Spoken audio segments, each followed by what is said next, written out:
పులివెందుల మరో చారిత్రాత్మక విజయానికి సిద్ధం కాబోతుందంటున్నారు స్థానిక ప్రజలు. రాష్ట్రంలోని 175 స్థానాల్లో వైఎస్ఆర్సీపీ విజయం ఖాయమంటున్నారు. కూటమి పార్టీలకు తగిన బుద్ధి చెప్పేందుకు మేమంతా సిద్ధంగా ఉన్నామంటున్న పులివెందుల ప్రజలతో మా ప్రతినిధి విజయమూర్తి మరింత సమాచారాన్ని అందిస్తారు. సీఎం జగన్మోహన్ రెడ్డి పులివెందుల అసెంబ్లీ స్థానం నుంచి నామినేషన్ దాఖలు చేశారు. పులివెందుల సిఎస్ఐ సభా ప్రాంగణం నుంచి ఒక ఉద్వేగపూరితమైనటువంటి ప్రసంగం ఈరోజు రాష్ట్ర వ్యాప్తంగానే కాకుండా ఇటు దేశవ్యాప్తంగా చర్చనీయాంశమైంది.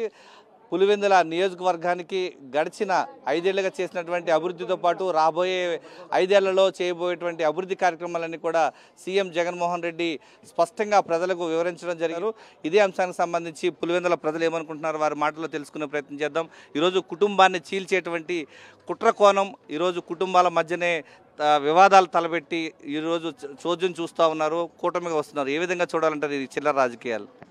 చంద్రబాబు నాయుడు అనే వ్యక్తే ఒక చిల్లరోడు.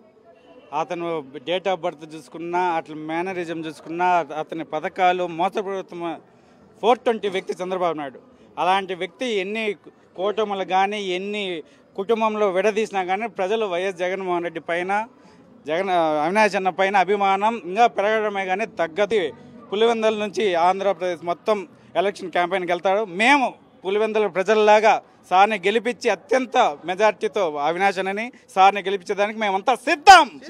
మీరైతే గడిచిన కొన్నేళ్లుగా చూస్తున్నాం, ఏదైతే అవినాష్ రెడ్డి పైన హత్య ఆరోపణలు చేస్తూ చోద్యం చూస్తూ ఉన్నారు. ఇవన్నీ కాదు, నేను నమ్మటం లేదని సీఎం జగన్మోహన్ రెడ్డి స్పష్టంగా చెప్పారు. మీరేమనుకుంటున్నారు పిలువెందుల వాసులు? ఈ కేసు గురించి పోలీసులు విచారించేటప్పుడే, సిబిఐ కేసు అయినప్పుడే అవినాష్ సారు డైరెక్ట్గా ప్రెస్కి పిలిచి కూర్చొని ఆయన కొన్ని క్వశ్చన్లు అడిగినాడు. ఇంతవరకు సమాధానం చెప్పలే. అది చెప్పి రాండి ప్రజల్లోకి. ఇంతవరకు అవినాష్ సార్ చెప్పిన క్వశ్చన్లకు జవాబు ఇలాగపోయినారు. మళ్ళా వీళ్ళు దుష్టశక్తులతో కలిసి వైఎస్ కుటుంబం జగన్ సార్ పైన అవినాష్ సార్ పైన అలిగేషన్స్ చేశారు. ఎవరు చేసినారని ప్రజలు మొత్తానికి తెలుసు. ఆనాడు చంద్రబాబు నాయుడు తాత్కాలిక సెక్రటరీ కట్టి 2000 కోట్లతో 3000 కోట్లతో అని చెప్పి తాత్కాలిక సెక్రటరీ కట్టాడు. ఈరోజు ఒక మినీ సెక్రటరియట్ చూసుకుంటే పులివెందుల్లో mini secretary, government hospital, government school, bus stand ఇట్లాంటి బస్ స్టాండ్ హైదరాబాద్లో కూడా లేదు. అంత పెద్ద బస్ స్టాండ్, అట్లాంటి బస్ స్టాండ్ పులివెందులో రావడం చాలా బాగా చేశారు. ఈ అభివృద్ధి చూసుకుంటే ఎలాంటి సిటీ కూడా నెక్స్ట్ ఇంకొక బెంగళూరు, ఇంకొక హైదరాబాద్ అయిపోతుంది నెక్స్ట్ 5 ఇయర్స్లో పులివెందుల.